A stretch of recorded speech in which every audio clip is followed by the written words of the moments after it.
Me subí al vagón de la línea 1 en observatorio poco después de las 10 de la noche. Las luces amarillas del túnel se alternaban con el anuncio del siguiente tren, y al ver el reloj sabía que tenía casi una hora antes del cierre a medianoche. Iba solo, con mis audífonos al mínimo, y un poco tenso porque sabía que era uno de esos horarios donde pocos se atreven a viajar. La estación estaba vacía, solo 5 o 6 personas esperando. Subí y me senté junto a la puerta, en el vagón exclusivo para mujeres, niños y personas con discapacidad. No había más opción, pero al menos reducía el contacto físico forzado. Conforme avanzábamos hacia Tacubaya, el vagón se vaciaba más. Para cuando llegamos a Chapultepec, quedábamos solo 3 chicos más, un tipo fornido, uno de estatura media y uno delgado, todos vestidos con sudadera oscura, gorras bajas, mochilas grandes. Intercambiaban entre ellos miradas cortantes. Me distraje pensando en mi familia y en la urgencia de llegar a casa antes de que cerraran el metro. En Polanco se bajaron 2 señoras. En Sevilla ya estábamos nosotros 4 y yo. Sentí el nudo en la garganta que se forma cuando sabes que algo va a salir mal. Para entonces la luz del tren se sentía ya menos intensa, casi mortecina. Uno de los tipos se acercó hasta quedar a un brazo de distancia de mí. Respiraba fuerte, como si hubiera corrido. El otro ya estaba de pie en el pasillo, bloqueando mi única ruta de salida. El tercero era el más grande. Observaba desde el fondo del vagón, esperando. Escuché el chirrido en las puertas al abrir y cerrar en Insurgentes, pero nadie más subió ni bajó. El tipo de mi izquierda murmuró con voz grave: «Vamos a hacer esto suave. Dale tu celular, tu mochila, y nadie sale lastimado». No hizo falta una amenaza. Ya mi corazón latía a 1000 por hora. Extendí la mano con el celular. Mientras se alejaba, pensé en algo. Demasiadas cosas podían fallar si les dejaba todo el dinero. Guardaba en la mochila dinero que había juntado para una emergencia médica de mi mamá. Si me quedaba sin la mochila, estaba en el hoyo. La marcha del tren se sintió más lenta, como si todo durara el doble. Entonces escuché un golpe seco. La mochila cayó al suelo. Parpadeé y vi al tipo delgado arrodillado, con la mano en la cintura y la mirada hacia atrás. Algo había ocurrido. Adelanté la cabeza para ver.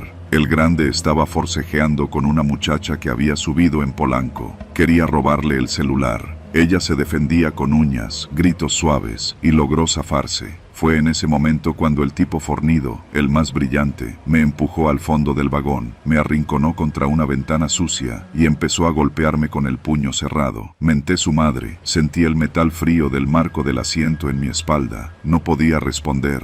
El miedo me paralizaba. Silve gritando por su teléfono, quizá para llamar ayuda. El gran gritó: «Cállate, pendeja». Lo soltó y focó mi atención el tipo medio. Estaba mirando la mochila abierta, con las monedas y billetes sueltos. Mamadas piensan. Si alguien llamaba ayuda, o con suerte veía cámaras, esto iba a acabar mal. Entendí que querían más que robar. Ya no estaban satisfechos. Fueron a lo que llamaban un golpe, usarme como rehén para exigir algo mayor. Desbloquear cuentas, o que su compa viniera a sacarlos. No entendí todo, pero escuché la palabra jefe. «Agarra esa mochila y tráela», ordenó el delgado, señalándome con un cuchillo ligero. «Si haces algo raro, lo matamos». Recogí la mochila con las manos temblorosas. Me hicieron arrodillar en el suelo del vagón, espalda contra ventana, cabeza baja. Desde ahí vi el reflejo de las luces tenues del túnel. Escuchaba mis propias lágrimas caer.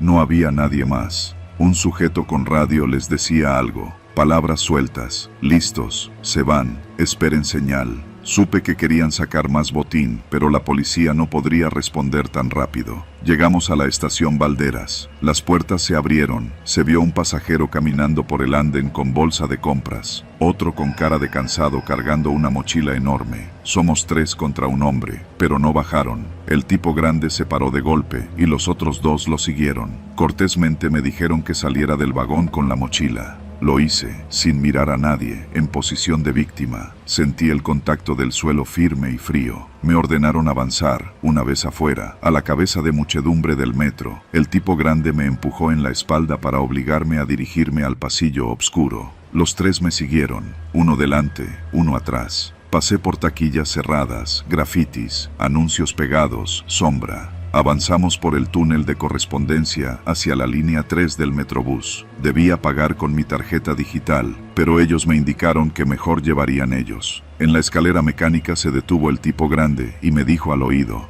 por aquí sabes que no hay cámaras, ni la policía te va a encontrar. Mi mente corría. Si alguien gritaba, sabían que yo era rehén, pero quizá podían estar 2 vagones más adelante siguiendo el plan. ¿Y qué era ese plan? Pedir rescate. No me explicaron cuánto, pero ya sabía que así eran las cosas en esta ciudad. Un viaje corto más por pasillos angostos, hasta un pequeño patio sin vigilancia. Allí estaba el tipo alto esperándonos. Nos miró y preguntó: ¿llegó? Los otros asintieron. Me empujaron al centro. Lo miré. Parecía el líder. Lucía nervioso, sudoroso. Controlaba una tablet vieja. Dijo: esto no tarda, tú mandas mensaje a tu jefe, le decimos que o paga o se queda sin su cajero. Sentí que era mucho peor de lo que pensé. No era solo un asalto, era un golpe cibernético. Me iban a obligar a entrar a un cajero y sacar dinero. O peor, desbloquear cuentas, generar claves. Solo quiero ir a casa, susurré. Se rieron. Le dieron un jalón al tipo grande y me metieron en otra zona del patio, oscuro, sin cámaras. El líder dijo: hazlo. Miré mi celular y vi la batería al 30%. Pensé: aún puedo llamar, pero seguro me lo quitan. Sentí las manos de los 3 sujetándome brazos y hombros. Entré mis credenciales en el cajero en esa zona improvisada, vacía, y mandé mensaje de WhatsApp a mi tío, explicando que estaba secuestrado y que si no veía noticias dentro de 10 minutos pararan de buscarme. Meses hablando de que no hablara de política en la familia, pero no importó. Era emergencia. El líder lo leyó. Frunció el ceño y susurró al tipo delgado. Sacaron el celular y confirmaron. Apuntaron con el dedo a mi mochila. Debían llevársela a la entrada, con todo lo que quedaba, y luego abrir un espacio para que yo saliera solo. Quizá querían que la ciudad pensara que solo fui asaltado. Me soltaron y me empujaron con violencia hacia afuera. Al llegar a la escalera, el tipo delgado me soltó un empujón que me llevó directo al pasillo hacia el andén, donde ya esperaba el tren de la línea 3. Cerraron detrás de mí, pero antes escuché el mecanismo del golpe. 2 golpes más de payout digital. Un hombre a lo lejos me apagó el pánico con su mirada. Era policía encubierto. Le conté rapidísimo en un murmullo. Al siguiente minuto, con el tren encargado, entradas bloqueadas, se oyó la sirena de patrullas. Los 3 salieron corriendo a los andenes opuestos. Me quedé dentro, abrazado a mi mochila. Llegó otro tren, me monté y continué hacia casa. La última vez que miré el metro, al cruzar Coyoacán en mi trayecto hacia Tacubaya, sentí que todo había terminado. Pa' la otra, pensé, siempre llevar dinero a cuentas seguras y avisar a alguien. A las 11:57 de la noche subí las escaleras, respiré aire de calle y supe que estaba vivo. Pero lo que viví retumbó en mi mente. Ya no era la misma tranquilidad que antes. Ahora sabía que el peligro no es cuento y que la ciudad está activa aún cuando el metro calla. Despedes mi mochila rota, mi celular sin contactos y yo con la garganta seca. Pero vivito, sí, y listo para enfrentar otro día.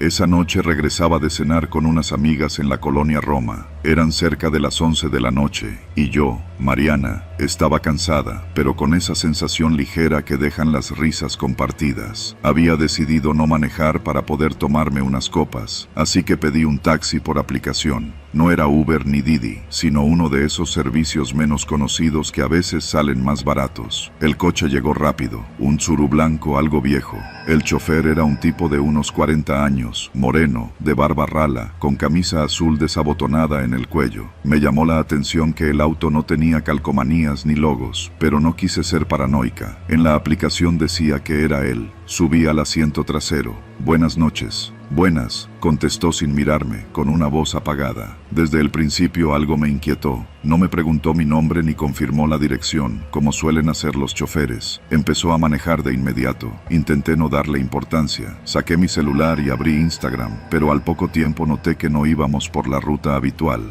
Yo vivo en la colonia Narvarte y normalmente agarran insurgentes, pero este hombre tomó rumbo hacia la Doctores. Levanté la vista. Perdón, ¿va por otra ruta? Más rápido por aquí. Ni me miró al hablar. Me puse tensa. Abrí la app para ver el trayecto, pero no cargaba. Tal vez la red fallaba, o tal vez era mi miedo saboteándome, pero el mapa no aparecía. Miré por la ventana, Calles oscuras, talleres cerrados, callejones solitarios. El coche aceleró. Saqué mi celular para marcarle a alguien, aunque fuera fingido.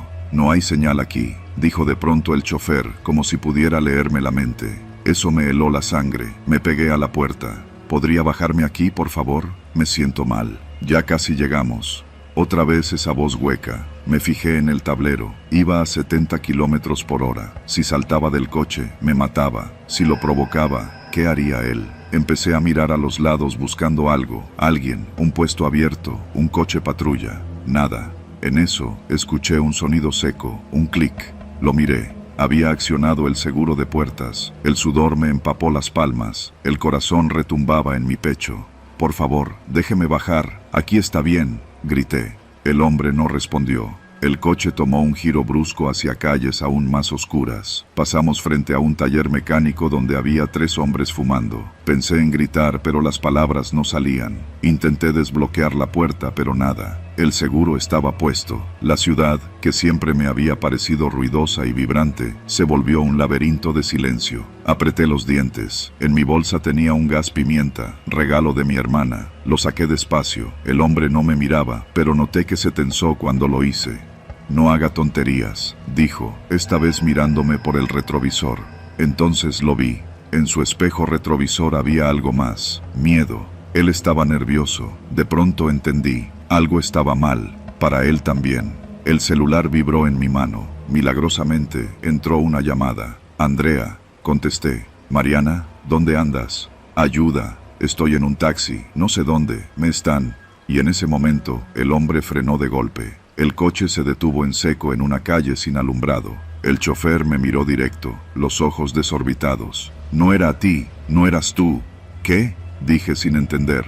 «Bájate, ya», gritó. Abrí la puerta, que ahora sí estaba sin seguro, y caí de rodillas al pavimento. El hombre arrancó a toda velocidad, desapareciendo en la oscuridad. Me quedé ahí, sola, con las piernas temblando. Miré alrededor. Ninguna tienda, ninguna casa con luces, solo paredes grafiteadas y perros callejeros husmeando bolsas de basura. Andrea seguía al teléfono. «Mariana, ¿qué pasa?» «Ven por mí», dije, sin poder decir más. Logré mandar mi ubicación.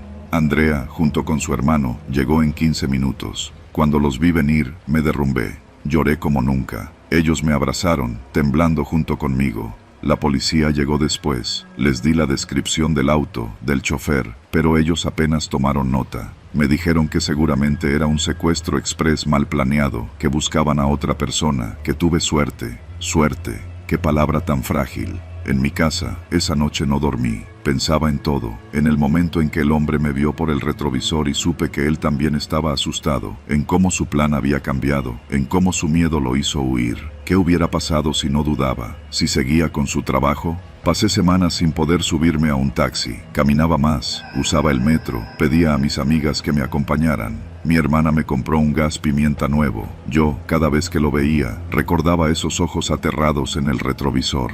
No supe quién era él, ni quién debía ser la verdadera víctima esa noche. Solo sé que sigo viva, y que, en esta ciudad, la suerte es un lujo que no todos pueden contar.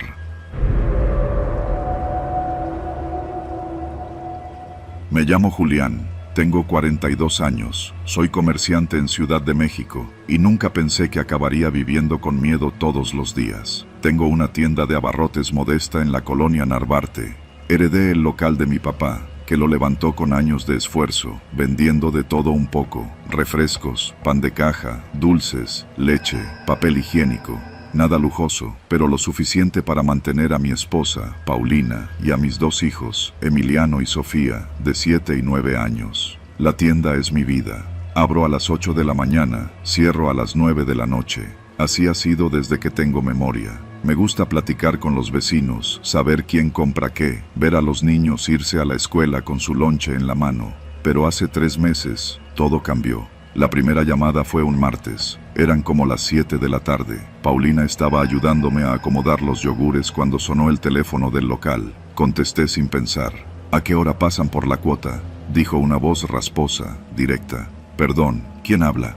«No te hagas pendejo, Julián. La cuota. Mañana a las 10. Y colgaron. Me quedé congelado. Pensé que era una broma pesada, algún vecino de mal gusto. pero al día siguiente, puntuales, volvieron a llamar.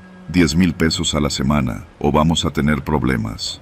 Esta vez, colgaron antes de que pudiera decir algo. Me dio un vuelco el estómago. No sabía si reírme, enojarme o asustarme. Le conté a Paulina, que de inmediato me dijo que lo denunciáramos. Fui al Ministerio Público de la colonia, pero el agente me miró con cara de fastidio. Tomó nota en un papelito, ni siquiera abrió carpeta. Si lo vuelven a molestar, venga, me dijo, como si pedir dinero por teléfono fuera poca cosa. Las llamadas siguieron, cada 2 o 3 días, siempre la misma voz, siempre el mismo tono seco. Me decían que sabían a qué hora cerraba, que conocían a mis hijos, que Emiliano iba a clases de taekwondo y Sofía a danza. No sé en qué momento dejé de dormir tranquilo. Al mes, decidí ignorarlos. Nunca había visto a nadie merodear, nunca dejaron recados físicos, no había notas, no había pintas. Pensé que era puro bluff, que solo querían asustarme, hasta ese jueves. Era un jueves soleado, de esos raros en los que parece que la ciudad respira despacio. Había ido al mercado de Portales temprano a comprar jitomate, aguacate y nopales frescos para revender.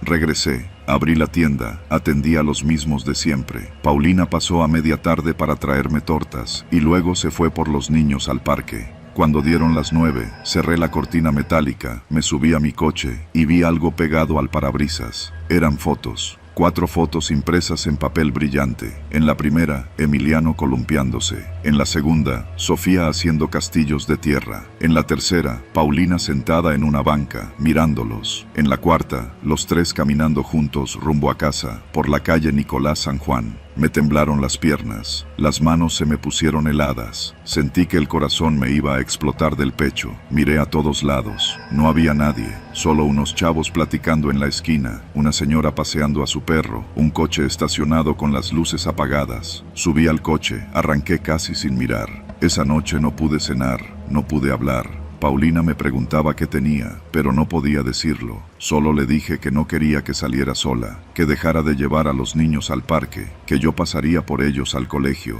Las llamadas no pararon. Empezaron a decirme nombres. Paulina se ve bien bonita de rojo. Sophie siempre con sus mallas rosas. Emiliano es bueno en taekwondo, pero no es invencible. Me estaban casando. Pasaron 2 semanas de infierno. Dejé de abrir la tienda a diario. Perdí clientes. Me endeudé. Hasta que un día, uno de los repartidores de refrescos, Toño, me jaló aparte. Don Julián, me dijeron que tenga cuidado, que no me metan problemas por traerle mercancía, que si usted no paga, ni yo me acerque. Lo dijo bajito, mirando al suelo. Entonces lo supe. Era real. Ya no era solo un teléfono, era red, era calle, era barrio. Ese fin de semana fui a buscar a un amigo de la secundaria, Arturo, que ahora era policía en la Benito Juárez. Me recibió en su casa, me sirvió café, escuchó todo. Me dijo que no podía hacer mucho oficialmente, que lo mejor era negociar, que si me aferraba, podían meterse con mi familia, o peor, conmigo.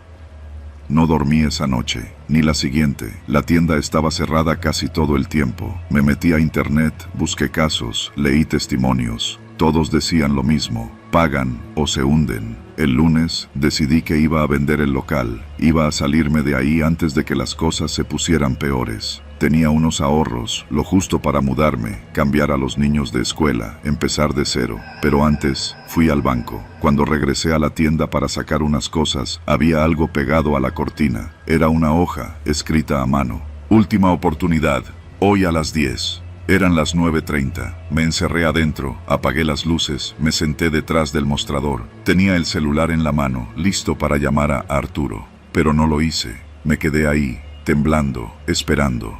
A las 10 en punto, escuché pasos afuera, voces bajas, un golpecito en la cortina, unas risas. Después, silencio.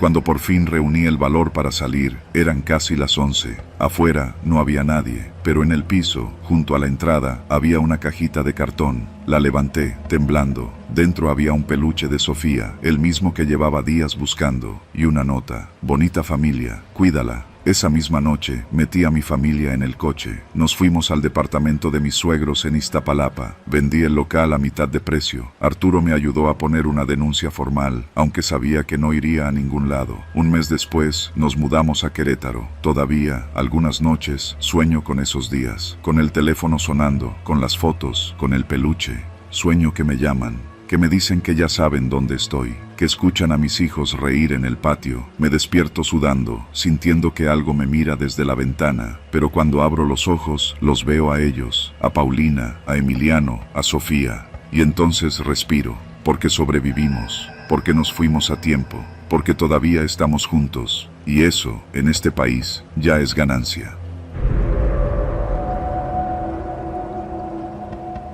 Trabajo en una obra en Tlalpan, al sur de Ciudad de México. No es que me encante el trabajo, pero es lo que hay. Levantar muros, cargar varillas, mezclar cemento, lo que toque. Esa mañana, como todos los días, llegué antes de que amaneciera, con mi lonche envuelto en papel aluminio y un termo de café que mi esposa me había preparado. Lo último que me dijo al salir fue: «Cuídate, por favor». Siempre me lo dice. No le contesto, solo le doy un beso en la frente, porque, ¿qué puedo decir? Que sí, que no me va a caer un muro encima. Ese día estábamos en la etapa de colado de un estacionamiento subterráneo. Había maquinaria pesada, un revolvedor y más de 30 hombres distribuidos en tareas. Yo estaba en el fondo, asegurando unos soportes metálicos. Me acuerdo porque hacía calor, pero ahí abajo se sentía húmedo, como si el concreto respirara. A media jornada, escuché un crujido. Pensé que era uno de los gatos hidráulicos que había fallado, pero no. El piso vibró. Alguien gritó arriba: «¡Cuidado!». Un ruido ensordecedor me llenó los oídos. Intenté correr, pero fue como si el aire se volviera sólido. El concreto, las varillas, las vigas, todo cayó. Ni siquiera me acuerdo del golpe, solo del momento después. Oscuridad. Intenté abrir los ojos, pero algo me pesaba en la cabeza. Me dolía todo. Había polvo en mi boca, en mis fosas nasales. Toqué a tientas a mi alrededor. Tenía las piernas libres, pero algo me atrapaba el hombro izquierdo. Un tablón, una viga, no lo sabía. Me quedé quieto unos minutos, escuchando. Voces. Primero pensé que eran las de mis compañeros, pero no. Eran las nuestras, sí, pero no todas. Gritos, algunos cercanos, otros más lejanos, apagados por los bloques de concreto que los separaban. Pedí ayuda. Nadie respondió. El aire era espeso, cargado de polvo, y un ardor me subía por la garganta. Empecé a golpear lo que tenía encima. Un martilleo sordo. Pasaron minutos, tal vez horas. A veces escuchaba ruidos, maquinaria, voces, pasos, gritos de «aquí hay uno», pero cada vez sonaban más lejos. Me invadió algo que nunca había sentido. No miedo, no exactamente. Fue algo peor. Fue darme cuenta de que me estaban dejando. Escuché cómo rescataban a otros. A Ernesto, que estaba a unos metros. A Toño, que le faltaba poco para jubilarse. A Beto, el joven que siempre hablaba de su banda de música. Uno a uno, escuchaba cómo los sacaban. El aire se iba volviendo más pesado. Cada respiración era un esfuerzo. Grité, golpeé, nada. Fue entonces cuando oí las voces. ¿Él? No, mejor no, no conviene. Ya, vámonos. Me quedé inmóvil. Estaban ahí, del otro lado de los escombros. Podía escuchar cómo arrastraban herramientas, cómo recogían cosas. Podía oírlos. Ellos sabían que yo estaba aquí. Me puse a recordar. La semana pasada escuché rumores de que había problemas con el concreto, que alguien había cobrado por usar mezcla más barata, que la estructura no estaba bien. Me acordé del capataz, de las llamadas por la noche, de las bolsas negras con efectivo que a veces veíamos pasar. Me acordé de todo. Me di cuenta de que no me iban a sacar.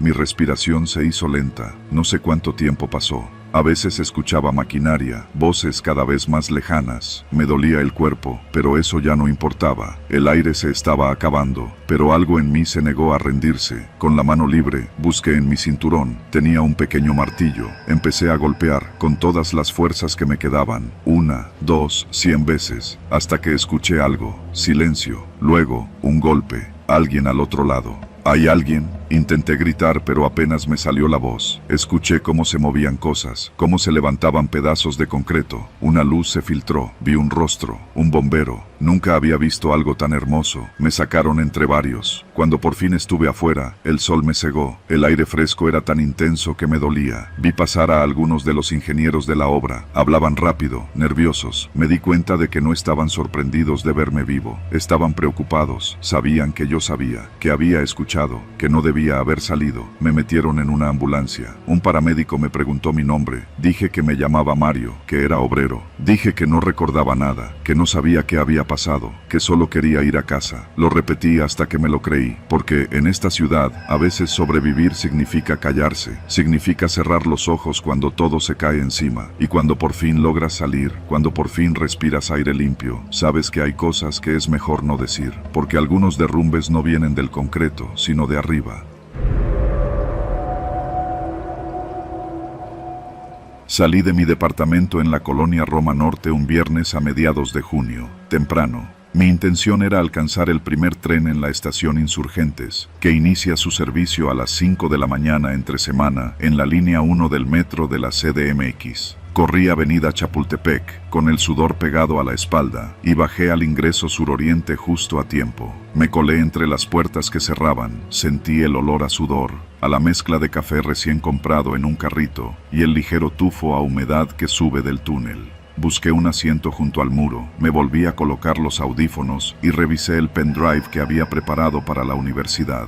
Pero lo vi al otro extremo del vagón. Un chico de cara pálida, camiseta oscura, esos ojos que no parpadean, como si observara el mundo con distancia. Pensé que era casualidad, suele pasar.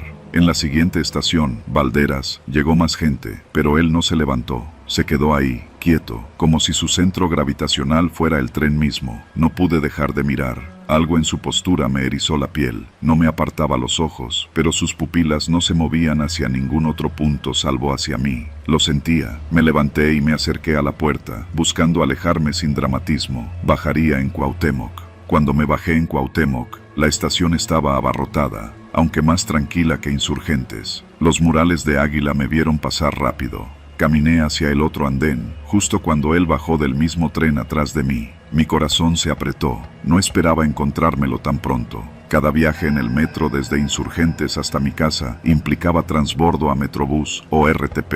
Tenía que llegar a la línea 205 del autobús, que cada día comienza a operar a las 6:30, pero en esa ocasión pasaría un mal rato. Me adentré en el túnel a paso acelerado, con las luces de emergencia encendidas y el eco de los pasos. Sentí que alguien me pisaba los talones. Pensé que me imaginaba, pero el susurro de mis tenis lo confirmó. Volteé, nada. Seguí caminando. Llegué justo para abordar el Metrobús, ruborizada por la posible paranoia. Me subí, me alejé un par de estaciones, hasta la parada San José Insurgentes. Caminé por Jalapa, y justo enfrente estaba la camioneta blanca estacionada desde hace unos días frente a mi edificio.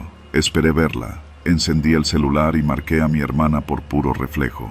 Llego en 5, le dije sin mirar atrás. Sentí pasos que se alejaban y me relajé. Ya adentro del edificio, pulsé mi chapa 2 veces, cerré la puerta, respiré. La siguiente madrugada tuve la primera llamada. Silencio, clic.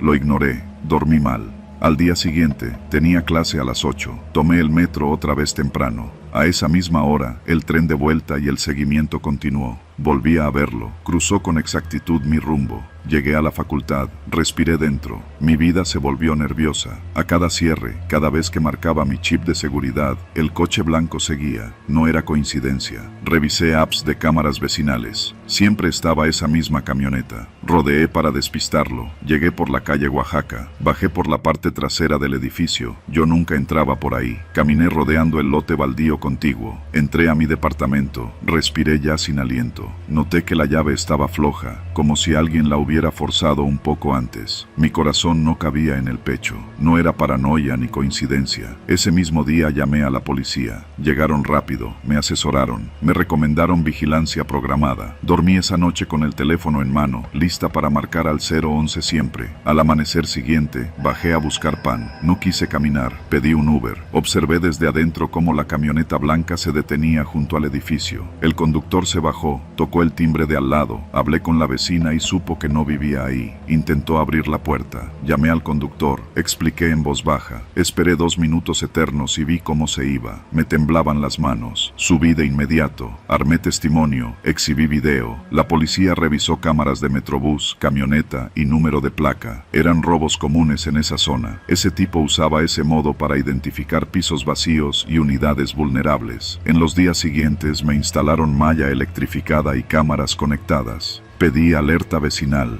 La camioneta nunca volvió. Dejé de verlo en el metro. Las llamadas cesaron. Meses después, seguía usando el metro, ya sin miedo pero con la mirada alerta. Comprendí que el peligro no siempre es sobrenatural. Puede venir de alguien al acecho, paciente, que estudia tus rutas, conoce tus horarios. Y yo sobreviví porque dejé de creer en la ficción del buen samaritano. Aprendí a anticipar. Insurgentes ya no es la misma. Cada vez que tomo ese tren, recuerdo aquel rostro pálido, quieto, que me enseñó que en el mundo real existen depredadores sigilosos.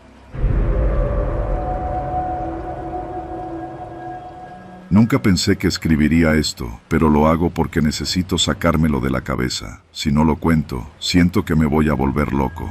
Todo comenzó el sábado pasado. Éramos 5 amigos de toda la vida: Carlos, Dani, Tania, Mauricio y yo, Fernanda. Salimos seguido, pero esa noche Carlos nos había conseguido entrada para una fiesta privada en una casa enorme al sur de la Ciudad de México, en una zona donde ya empieza el monte y los terrenos baldíos. El Uber nos dejó frente a un portón de lámina oxidada. Desde afuera nadie diría que ahí dentro había una mansión. Al entrar, el contraste era brutal. Música electrónica, luces de colores, jóvenes bien vestidos y meseros con charolas de mezcal. La casa estaba llena, pero tenía ese aire improvisado. Pisos cubiertos de plástico, baños con colas larguísimas y un olor a marihuana flotando en el aire. A Carlos lo saludaban por todos lados. Era el típico que conoce a medio mundo. La noche avanzó rápido entre tragos y carcajadas. No soy de tomar mucho, pero Dani sí. Dani siempre empujaba los límites. Era el que quería seguir bailando cuando ya no había pista, el que buscaba la siguiente botella cuando todos queríamos agua. Eran cerca de las 5 de la mañana cuando decidimos irnos. Afuera ya no había Ubers disponibles. Tania llamó a su hermano para que nos recogiera, y mientras esperábamos, notamos que Dani no estaba. Seguro está en el baño, dijo Mauricio, pero pasaron 10, 20 minutos, y nada. Carlos fue a buscarlo entre la gente. Yo y Tania nos quedamos afuera, helándonos bajo una luna pálida. Carlos volvió pálido. No está. Lo busqué por toda la casa. La preocupación empezó a colarse entre nosotros. Llamamos a su celular, mandamos mensajes. Nada. Al rato Tania recibió llamada de su hermano. Ya estaba afuera. Decidimos dividirnos. Carlos y Mauricio lo buscarían una vez más, y yo me iría con Tania para regresar a casa y ver si Dani aparecía más tarde. Pero nunca apareció. A mediodía, después de dormir unas horas, nos escribimos en el grupo. Nadie sabía nada. Su celular seguía apagado. Carlos propuso volver a la casa. Me ofrecía acompañarlo. Cuando llegamos, la mansión estaba vacía. El portón abierto, el piso lleno de vasos tirados, botellas, basura. Caminamos entre los restos de la fiesta llamando a Dani. No había nadie. Un ruido seco sonó detrás de la casa. Corrimos hacia allí y vimos a un hombre delgado, con sombrero, descargando cajas de un coche viejo. Era el cuidador. ¿Ustedes qué buscan?, preguntó, sin mirarnos. Le explicamos. El hombre masculló algo y negó con la cabeza. Aquí solo rentan para fiestas. En la mañana recogen las botellas, barren y se van. Yo cierro todo. Si su amigo no salió ayer, ya no está aquí. Carlos lo presionó. El hombre nos miró por fin. Tenía los ojos hundidos, secos. Miren, muchachos. Por aquí, por la barranca, luego se meten tipos. Si andaban borrachos o drogados, capaz y el chavo salió al monte. No sería el primero. Algo se me apretó en el estómago. El monte. Esa ladera oscura detrás de la casa. Decidimos buscar. Nos metimos por el pastizal alto, entre envases rotos, envolturas, latas. A los pocos metros, el ruido de la ciudad desapareció. Solo quedaba el zumbido de los insectos y el viento. Tras 20 minutos caminando, encontramos algo. Era la chamarra de Dani, tirada junto a una bolsa de plástico rota. Carlos la levantó con manos temblorosas. Estaba desgarrada del brazo. Más adelante, entre los matorrales, vimos una pequeña choza hecha de láminas. Carlos quería seguir, pero algo me dijo que no. Había algo mal. El silencio era demasiado denso. Carlos, regresemos. ¿Y Dani? ¿Y si está ahí? No me hizo caso. Caminó hacia la choza. Cuando estaba a unos metros, la puerta se abrió bruscamente. Salieron 2 hombres, no adolescentes, no fiesteros, hombres curtidos, con ropa sucia, uno cargando un machete al hombro. Carlos se detuvo en seco. Yo me paralicé. El tipo del machete sonrió. ¿Buscan algo?, dijo, arrastrando las palabras. Carlos intentó hablar, pero yo lo jalé del brazo. Perdón, nos equivocamos, dije, intentando no sonar como lo que era, una joven a punto de romperse del miedo. Los hombres se miraron entre ellos. Luego uno dijo, no vayan por ahí. Es terreno privado. Asentimos. Nos dimos la vuelta, caminando rápido, luego corriendo, hasta la casa, hasta el portón, hasta la calle. Llamamos a la policía. Esperamos más de una hora, hasta que llegaron 2 patrullas. Cuando los policías entraron al monte, ya no había ni choza, nada. Solo el pastizal aplastado y, un poco más adelante, una zanja abierta con bolsas negras dentro. Dani estaba en una de ellas. El médico forense dijo que probablemente lo golpearon con algo contundente. La fiesta, el alcohol, la confianza, lo llevaron a cruzar un terreno donde no debía estar.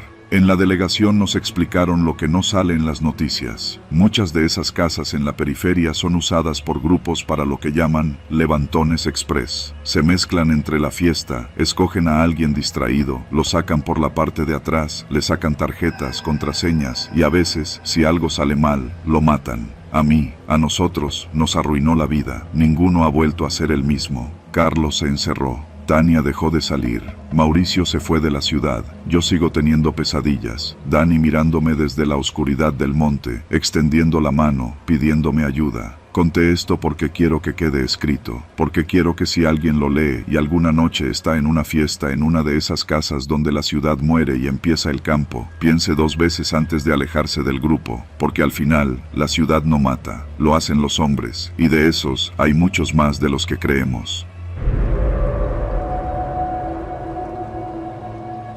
Nunca pensé que lo peor no sería la pobreza, ni las goteras del techo, ni los gritos de las peleas de pareja que llenaban las noches. Lo peor llegó cuando la vecindad dejó de ser nuestra. Me llamo Sergio, tengo 34 años y toda mi vida he vivido en Santa Julia, una colonia vieja, de esas que en los noticieros llaman zona de alto riesgo. Las calles están llenas de baches, los postes de luz apenas sirven y los policías pasan de largo. Nuestra vecindad es de esas que todavía tienen el lavadero común, los cuartos húmedos y un patio donde los niños juegan a la pelota, o jugaban. Todo cambió hace poco más de 6 meses. Primero fue Sutil, un vecino nuevo que rentó un cuarto en el fondo. Nadie le hizo mucho caso. Aquí la gente viene y va. Muchos no duran porque las rentas son bajas, pero las condiciones son peores. Este tipo era joven, tatuado, de complexión fuerte. Lo veíamos entrar y salir a todas horas, siempre acompañado de otros chavos, todos con motos o carros que nunca habíamos visto en la cuadra. Después llegaron los cambios. Doña Mercedes, la señora que vendía dulces y cigarros sueltos en la entrada, cerró de repente. Nos dijo que su nieto le pidió que dejara el puesto, que mejor se quedara adentro. Lo raro fue que al día siguiente, ahí mismo pusieron un puesto improvisado, pero ya no era de dulces. Ahí se vendía mota, cristal, pastillas, así, descarado, a plena luz del día. Los primeros que se quejaron fueron los viejos, los de siempre. Don Gerardo, que antes era velador, doña Toñita, que cuidaba a los nietos mientras la hija trabajaba en el centro. Fueron a reclamarle al casero, un hombre ya mayor que ni vive aquí. Les dijo que no podía hacer nada, que esos nuevos inquilinos le pagaban puntual y no causaban problemas con él. Pero para nosotros sí, las noches cambiaron, las motos entraban y salían a deshoras, las escaleras retumbaban con pasos rápidos, risas, gritos, y si alguien decía algo, al día siguiente encontraba su puerta marcada, una X con aerosol negro o un vidrio roto. Yo trataba de mantenerme al margen.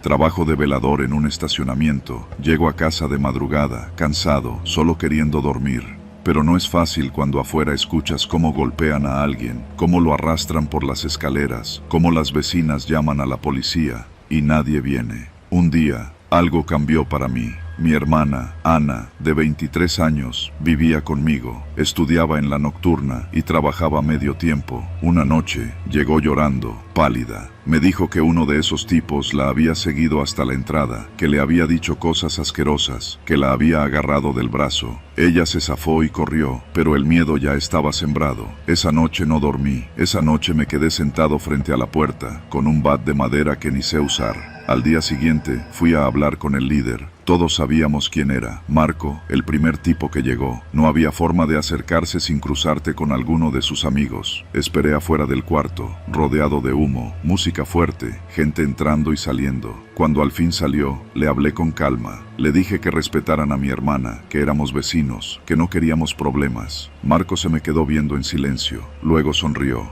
Me dio una palmada en el hombro y dijo: «Tranquilo, carnal. Aquí todos somos familia». No le creí, y tenía razón. Las semanas siguientes empeoraron. El pasillo olía siempre a orines y marihuana. Encontramos a un gato muerto colgado de un clavo en la entrada. Una noche, golpearon a don Gerardo porque se quejó del ruido. Ana dejó la escuela porque ya no se sentía segura regresando tarde. Una noche, cuando volvía del trabajo, me tocó ver algo que me marcó. Eran las 2 de la mañana. La calle estaba vacía, salvo por 2 motos estacionadas fuera de la vecindad. Entré en silencio, subí las escaleras y al pasar junto al cuarto de Marco escuché golpes, gritos apagados. No debía haberme detenido, pero lo hice. Me asomé por la rendija de la puerta y vi a un muchacho, amarrado, sangrando, rodeado por 4 tipos. Marco le gritaba que no podía andar robando a quien no debía. Me congelé. No podía moverme, y entonces uno de ellos salió de pronto y me encontró ahí. No recuerdo bien cómo ocurrió, solo que me arrastraron dentro, que Marco me miró decepcionado, casi burlándose. «¿Qué haces espiando, cabrón? Esto no es asunto tuyo». Yo temblaba. Intenté explicar, pero no me salían las palabras. Marco se me acercó, me olió el miedo, y me dijo bajito al oído: «Te lo paso esta vez, porque eres mi vecino, pero si vuelves a andar de curioso, te vamos a poner a ti en la silla, ¿sí me entiendes?». Me soltaron. Esa noche, dormí abrazado al bat. Al día siguiente, le dije a Ana que buscara dónde quedarse. Ella se fue con una amiga. Yo no podía irme, no tenía a dónde. Desde entonces, aprendí a vivir invisible. Bajo la mirada al cruzármelos, no salgo de noche, no hago preguntas. Pero lo peor no es eso. Lo peor es mirar cómo todos nos vamos hundiendo. Las familias dejaron de dejar que sus hijos jugaran en el patio. Doña Toñita se mudó con una sobrina. El casero ya ni aparece. Los únicos que quedan son los que no tienen a dónde ir, como yo. La vecindad ya no nos pertenece. Es su bodega, su guarida, su lugar de paso. Y nosotros somos los fantasmas, los que flotamos a los lados, esperando no ser notados. Pero hay días en que pienso que no puedo seguir así, que un día me voy a romper, que un día, cuando Marco me pase por al lado y me diga: «¿Cómo vas, carnal?», yo no voy a poder fingir más. Y sé que ese día solo tengo 2 caminos: irme o morir aquí. Porque en esta vecindad, en Santa Julia, los muertos no siempre son los que entierran. A veces somos los que seguimos respirando. Me llamo Jorge, tengo 32 años y soy chofer de aplicación en Ciudad de México desde hace ya más de 3 años. Conozco bien las calles, las colonias conflictivas, los atajos, los peligros. Me gusta manejar de noche porque hay menos tráfico y porque las tarifas suelen subir. Pero esa noche me enseñó que hay cosas que no valen ningún dinero. Eran casi las 11:30, había dejado a un pasajero en la Roma y me debatía entre irme a casa o hacer un último viaje. La aplicación vibró con una alerta: punto de recogida en la colonia Morelos. Suspira. Sabía que era una zona caliente, llena de callejones, tienditas y pandillas, pero la tarifa decía: tarifa dinámica X2. Tentador. Acepté. Al llegar al punto, una calle medio desierta, solo vi un poste de luz parpadeando. De la sombra salieron 3 tipos, uno alto, flaco, con gorra, otro chaparro, ancho, de chamarra de cuero, y uno más joven, de mirada nerviosa. Abrieron las puertas sin saludar, subieron 2 atrás, el de chamarra adelante. «A Tepito, carnal, pero saca ruta por Tlatelolco», me dijo el de adelante. Su tono no pedía, ordenaba. Puse la dirección. Antes de arrancar, vi por el retrovisor que el de atrás sacaba algo de la cintura, un arma corta. Intenté que mi respiración se mantuviera pareja. El joven lo notó y me sonrió burlón. «Tranquilo, chofer. Si haces lo que decimos, todos felices». El corazón me martillaba el pecho.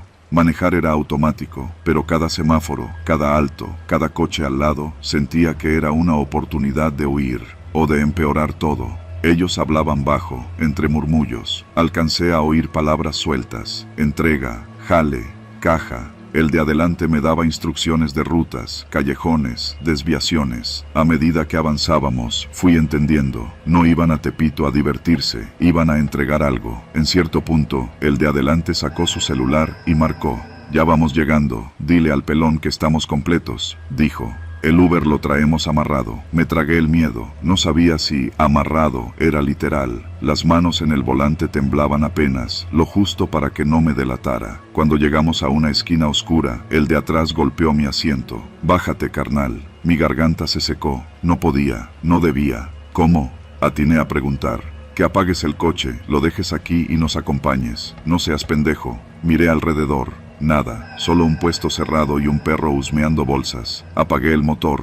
Nos metimos a pie por un callejón que olía a orines. Sentía que las piernas no me respondían. Me llevaron detrás de un local con cortina metálica. Adentro había 3 tipos más, todos armados, revisando cajas llenas de bolsas pequeñas. Droga, seguro. Entonces entendí. Me habían usado para transportar armas y mercancía. ¿Y ahora qué? ¿Me iban a dejar ir? ¿Matar? ¿Quedarme como testigo? Uno de los nuevos tipos se me acercó, grande, tatuado, sin cuello. ¿Y este? Es el chofer nomás, nos trajo, está controlado, dijo el de la chamarra. El grandote me miró con unos ojos secos, inexpresivos. No lo quiero aquí. El joven de atrás sonrió. Déjalo, está cagado de miedo. El grandote negó con la cabeza. Que se largue ya, no lo quiero viendo caras. Sentí un alivio que casi me dobló las piernas, pero todavía faltaba lo más difícil, salir. «Vete, carnal», me dijo el de la chamarra. «Te vamos a poner un extra en la app, no digas ni madres». Asentí rápido, me di la vuelta. El corazón latía tanto que me dolía el pecho. Caminé hasta mi coche como si pisara huevos. Subí, cerré, puse seguro, encendí. El retrovisor mostraba las sombras de ellos aún discutiendo. No me atreví a respirar hasta dar vuelta en la esquina. Tomé Reforma como pude, sintiendo que cada coche que me rebasaba era un peligro. Me metí a una gasolinera, apagué el motor, puse la frente sobre el volante, vomité. Me tomó media hora recomponerme. Las manos me seguían temblando. Sabía que no podía denunciar. Sabía que no debía contar nada. Lo único que hice fue marcarme a mí mismo mentalmente. Nunca, nunca vuelvas a aceptar un viaje en Morelos. Llegué a casa casi a las 2 de la mañana. Me encerré, cerré bien la puerta, apagué las luces. Cuando me acosté, aún vestido, miré al techo largo rato. Mi novia me escribió. «¿Todo bien?», respondí. «Sí, amor, todo bien». Mentí, pero estaba vivo.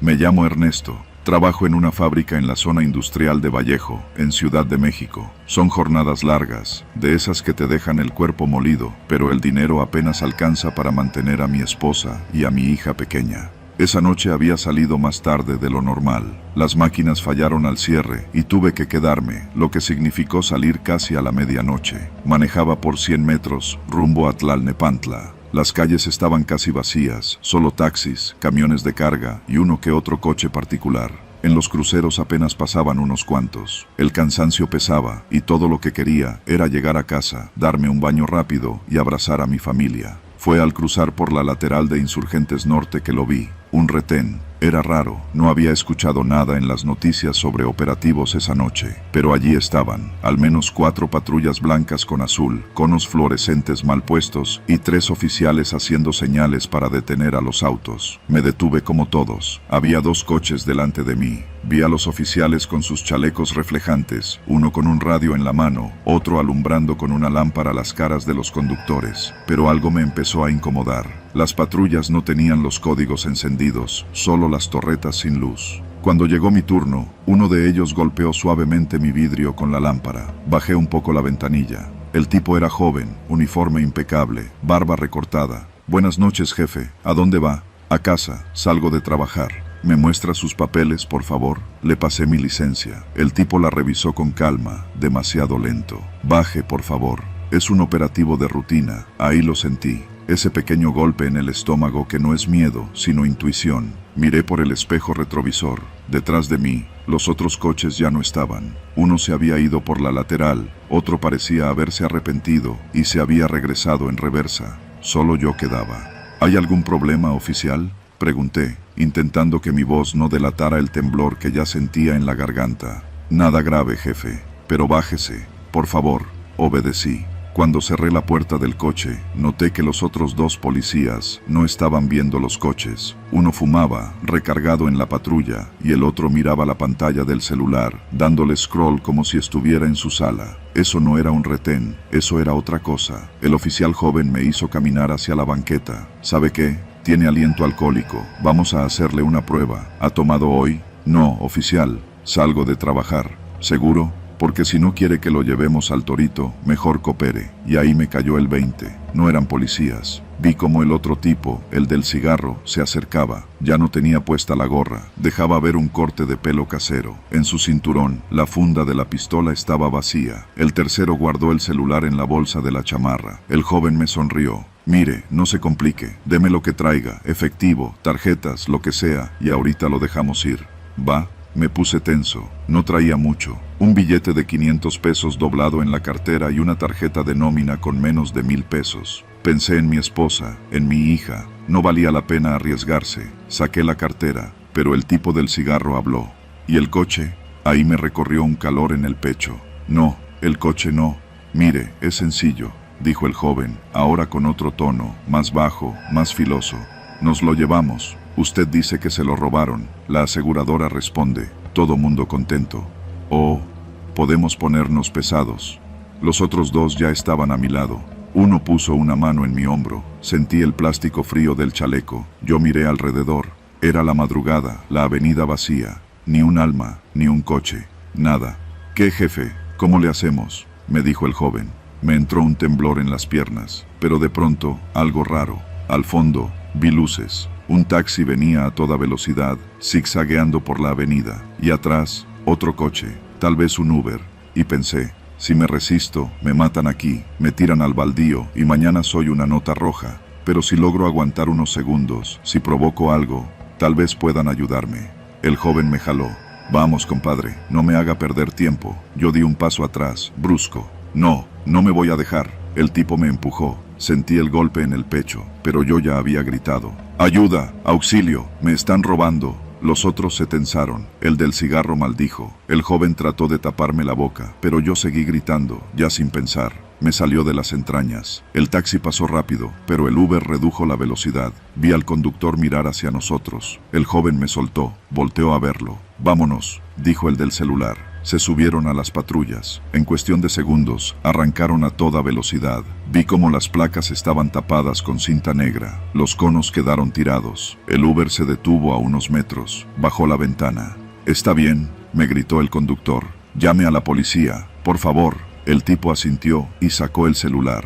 Me quedé ahí, temblando. Me dolía la espalda del golpe. Me dolía la garganta de gritar. Cuando llegó la verdadera patrulla, apenas podía explicar lo que había pasado. Me revisaron, me preguntaron 1000 cosas, pero yo solo pensaba en una. Si me hubiera dejado, si hubiera entregado todo, tal vez no estaría aquí para contarlo. Esa noche regresé a casa manejando despacio, con las manos sudadas pegadas al volante. Mi esposa me abrazó al verme, y yo no pude decirle nada. Solo la abracé fuerte, hasta que me dolieron los brazos. Desde entonces, cada que veo un retén en la noche, bajo la velocidad, pero no me detengo hasta estar seguro, porque en esta ciudad, no todos los que traen uniforme están para cuidarte, y uno nunca sabe cuándo el siguiente turno será el último.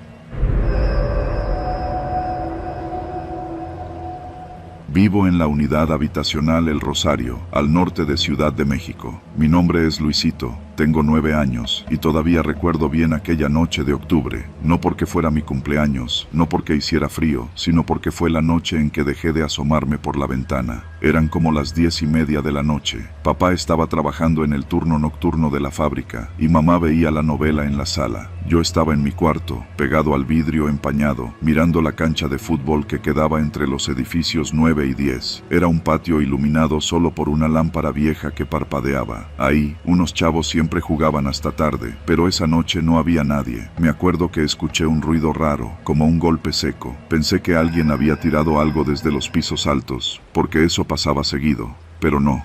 Cuando miré bien, vi 2 hombres parados junto a don José, el vecino del 9. Él estaba ahí, justo en la cancha, y parecía estar discutiendo.